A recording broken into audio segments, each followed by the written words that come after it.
ఇవాళ సింపుల్గా నేను వెజ్ ఫ్రైడ్ రైస్ ట్రై చేశాను. టేస్ట్ అయితే అదిరిపోయిందనమాట. సో ఒకసారి మీరు ఇలా ట్రై చేయండి. ప్రతిసారి ఇంత చేసుకుంటారు, అంత బాగుంది.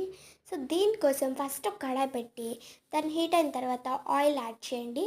ఆయిల్ హీట్ అయిన తర్వాత దీనిలో కొంచెం జీలకర్ర యాడ్ చేయండి. యాడ్ చేసి బాగా కలిపండి. తర్వాత దానిలో ఆనియన్, కరివేపాకు యాడ్ చేసి ఫ్రై చేయండి బాగా.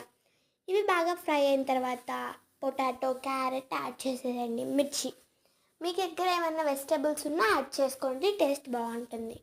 సో ఇవన్నీ బాగా కలిపేసి అల్లం వెల్లుల్లి పేస్ట్ కూడా యాడ్ చేయండి. తర్వాత దీనిలో సాల్ట్, పసుపు యాడ్ చేసి మూత పెట్టండి. వెజిటేబుల్స్ అన్నీ బాగా మగ్గాలన్నమాట. పొటాటో అవన్నీ కుక్ అవ్వాలి కాబట్టి కొంచెం మూత పెట్టేసేయండి.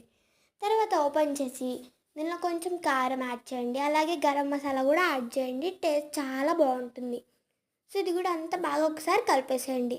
దీనిలో నేనైతే ముందే కుక్ చేసి పెట్టుకున్నాను బాస్మతి రైస్. సో దీన్ని మాత్రం ఏ రైస్ అయినా పర్లేదు, కాకపోతే ఆరబెట్టుకోండి.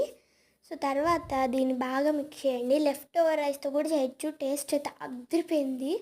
So like and subscribe. Bye guys.